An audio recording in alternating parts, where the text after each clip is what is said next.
बिस्मिल्लाहिर्रहमानिर्रहीम। अस्सलाम वालेकुम माय डियर स्टूडेंट्स, मेरे सब कैरियर से होंगे। ठीक है, आज हमने चैप्टर नंबर 9 स्टार्ट किया हुआ है, एक्सरसाइज 9.2। ठीक है, इससे पहले मैंने क्वेश्चन नंबर 1 2 आपको कंप्लीट करवा दिया था। अगर आपने वो नहीं लिए तो आप जाके देख सकते हैं। बहुत आसान और सिंपल से क्वेश्चन थे। आज हम क्वेश्चन नंबर 3 देखेंगे, वो भी बहुत ज़्यादा आसान है। सबसे पहले हम इसके स्टेटमेंट को देख लेते हैं। Find the area of the room. हमारे पास एक रूम है जिसका एरिया दिया गया है 5.49 मीटर इसकी लेंथ है एंड 3.87 वाइड इसकी चौड़ाई है। ठीक है, what is the cost of the carpet. अब उस रूम में हमने क्या बिछाना है, कारपेट बिछाना है। ठीक है, तो जो हमारे पास एक कारपेट पर स्क्वायर मीटर है ना, उसकी प्राइस 10.50 है। अब वो कह रही है कि जितना रूम का एरिया ना, इस एरिया में कितना कारपेट बिछेगा और कितनी कॉस्ट यानी कि कितना खर्चा होगा। यानी कि ये हमारे पास में बेटा क्या है, रूम है।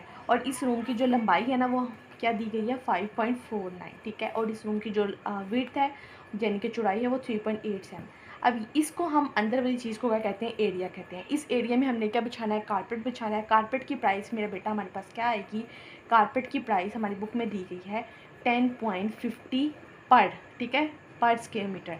ठीक है, पर मीटर। तो यहाँ पे हमने सारे एरिया में कारपेट बिछाना है। वो पहले तो हमने एरिया मालूम करेंगे, हमारे पास एरिया है कितना। जब हमें एरिया मालूम हो जाएगा तो हम इसको इससे मल्टीप्लाई करवा देंगे, तो हमारे पास कितना कारपेट की कॉस्ट है कि वो हमें पता चल जाएगा। ठीक है, सबसे पहले हमारे पास लेंथ ऑफ द रूम की लेंथ कितनी है वो लिख देते हैं।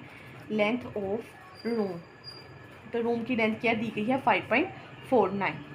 ठीक है, इसके बाद हमने लिखना है विड्थ और रूम की चौड़ाई हमारे पास कितनी है, कमरे की चौड़ाई हमारे पास क्या है मेरे बेटा, वो हमारे पास है 3.87 मीटर। देन हमने देखना है कि हमारे पास एरिया का फार्मूला हमारे पास क्या है, यानी कि हमने जो एरिया फाइंड करना है, फाइंड द एरिया फाइंड करना है, उसको फार्मूला क्या हमारे पास आता है, लेंथ मल्टीप्लाई विड्थ। ठीक है, area length multiply by width. ठीक है, लेंथ हमारे पास क्या है 5.49 मल्टीप्लाई 3.87। ठीक है, इनको अगर हम मल्टीप्लाई करते हैं तो मेरे बेटा हमारे पास क्या आंसर आता है 21.2460। 21.2460 आपने कैलकुलेटर के थ्रू करना है, साथ में आपने इसका ये एरिया का फार्मूला यूनिट लगा देना। ठीक है, अब हमारे पास एरिया आ गया। हमारे पास कारपेट की जो प्राइस है पर 1 स्क्वायर मीटर की, वो क्या दी गई है, cost of carpet 1 square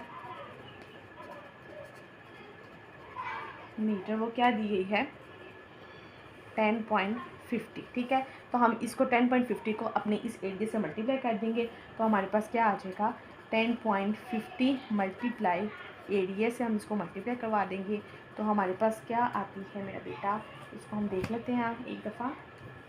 10.50 multiply 21.2463, तो हमारे पास क्या आएगा 223, यानी कि 223 रुपये का हमारे पास क्या लगी है, लागत लगेगी कारपेट की। इतने का हमारे पास कारपेट आएगा अप्रॉक्सीमेटली। ठीक है, अप्रॉक्सीमेटली भी आपने लिख लेना है। तो ये हमारे पास मेरे बेटा क्या आ गया, आंसर आ गया। बहुत आसान और सिंपल सा था। आई होप आपको समझ आ गया होगा। ठीक है, अगर नहीं आया तो वीडियो को पॉज करके दोबारा देखिए, फिर भी समझ नहीं आया तो आप मुझे मैसेज करिए, मैं आपको ज़रूर इसका आंसर करूँगी। ठीक है, अब हम अपना क्वेश्चन नंबर 4 देख लेते हैं, वो भी बहुत ज़्यादा आसान और सिंपल है।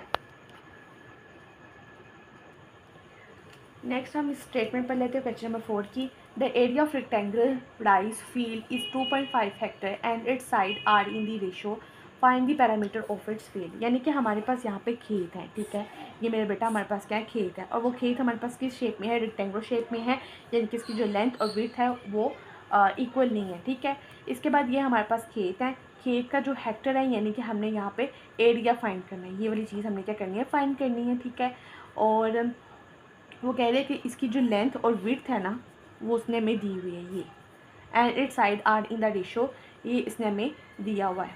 तो लेंथ हमारे पास 3 हो गया, ये विड्थ हो गया, और जो एरिया है ना वो हमारे पास कितना है, एरिया इस चीज़ को हम कहते हैं। ठीक है, तो एरिया हमारे पास कितना है 2.5 हेक्टर है।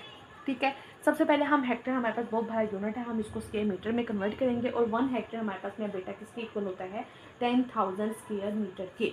ठीक है, सबसे पहले हम क्या करेंगे, एरिया ऑफ फील्ड, खेतों का एरिया कितना हमारे पास, ठीक है, उसका हमारे पास रकबा कितना है 2.5 हेक्टर। ठीक है, और 1 हेक्टर हमारे पास जो है ना, वो इक्वल होगा मेरा बेटा किसके, 10,000 स्क्वायर मीटर के। तो हम 2.5 को मल्टीप्लाई करवा देंगे 10,000 से, तो हमारे पास क्या आता है 25,000 स्क्वायर मीटर। ठीक है, कन्वर्टिंग हमने कर ली। अब हमारे पास रकबा क्या आएगा, 25,000 स्क्वायर मीटर। इसके बाद हमने अब एरिया फाइंड करना है। एरिया फाइंड करने के लिए हमारे पास क्या होना चाहिए, लेंथ मल्टीप्लाई विड्थ होनी चाहिए। तो एरिया फाइंड करने के लिए हमारे पास फार्मूला क्या होना चाहिए, लेंथ मल्टीप्लाई विड्थ। लेंथ हमारे पास क्या है 3x, ठीक है, और विड्थ हमारे पास क्या है 2x। 3 मल्टीप्लाई 2 हमारे पास क्या हो जाएगा मेरा बेटा, 6x का स्क्वायर आ जाएगा। एरिया भी हमने फाइंड कर लिया। अब हम इक्वेशन 1 इसको कह देते हैं, इसको इक्वेशन 2 कह देते हैं। इक्वेशन 1 और इक्वेशन 2 को हम क्या कर देते हैं, इक्वल कर देते हैं। ठीक है, तो फ्रॉम 1 एंड 2 को हम क्या कर देते हैं, इक्वल कर देते हैं। क्यों कर देते हैं, अपना क्वेश्चन को सॉल्व करने के लिए इक्वल कर देते हैं। हम कैसे करेंगे, एक्स स्क्वायर को इधर ही रहने देंगे। 25,000 ये 6 मल्टीप्लाई हो रहा है, वहाँ जाके इक्वल के ऊपर से जाके हो जाएगा, डिवाइड हो जाएगा। तो 25,000 में हम 6 को डिवाइड करते हैं, मेरे बेटा को क्या आता है 414166.66, ये हमारे पास अप्रोक्सीमेटली आता है। अब हम क्या करेंगे मेरे बेटा, ये हमारे पास यहाँ पे एक्स के साथ क्या आ रहा है, स्क्वायर आ रहा है, तो हम क्या करेंगे, taking square root on both side कर लेते हैं। ठीक है, taking square root on both side. ठीक है, एक्स स्क्वायर 4166.666, ये एक्स एक्स से कट जाएगा। ठीक है, तो हम इसका अगर स्केयर ले लें तो हमारे पास क्या आता है 64.55। ठीक है, अब हमारे पास ये x की वैल्यू आ गई। लेंथ हमने क्या लगाई हुई थी 3x, और हमारे पास विड्थ क्या थी 2x। तो हम क्या करते हैं, लेंथ हमारे पास क्या थी मेरा बेटा 3x थी, और विड्थ हमारे पास क्या थी 2x थी। ठीक है, तो हम क्या करेंगे, 3 आगे x की वैल्यू को पुट कर देंगे 64.55, इसी तरह 2 और x की वैल्यू को पुट कर देंगे 64.55 आ जाएगा। ठीक है, 3 को मल्टीप्लाई करेंगे 64.55 से, तो मेरा बेटा हमारे पास क्या आता है 193.65, एंड हमारे पास विड्थ क्या आएगी 129.10। ये हमारे पास लेंथ और विड्थ आ गई। ठीक है, ये हमारे पास दो मेजर हमें ये चीज़ें क्या होनी है, यूज़ होंगी। अब हमारे पास जो ये कह रहे हैं ना, find the parameter of the field, यानी कि हमने ये खेतों की ना ये वाली चीज़, बाहर वाली चीज़ हमने मालूम करनी है, पेरीमीटर। ठीक है, तो पेरीमीटर का हमारे पास मेरा बेटा फार्मूला क्या होता है, ये मैं आपको ब्लैक मार्कर से लिख लेती हूँ ताकि आपको याद रहे। पेरीमीटर का हमारे पास फार्मूला क्या होगा, इसका होता है 2 आगे लेंथ प्लस विड्थ होगा। ठीक है, ये मेजर फार्मूला आपको याद होना चाहिए। ठीक है, 2 आ जाएगा, लेंथ हमारे पास क्या है 193.65, प्लस विड्थ हमारे पास क्या है 129.10 आ जाएगा। ठीक है, इसके बाद हम क्या करेंगे, इस दोनों को हम प्लस कर देते हैं, प्लस 129.10। ठीक है, और इसको हम मल्टीप्लाई करवा देंगे 2 से, तो हमारे पास क्या आता है,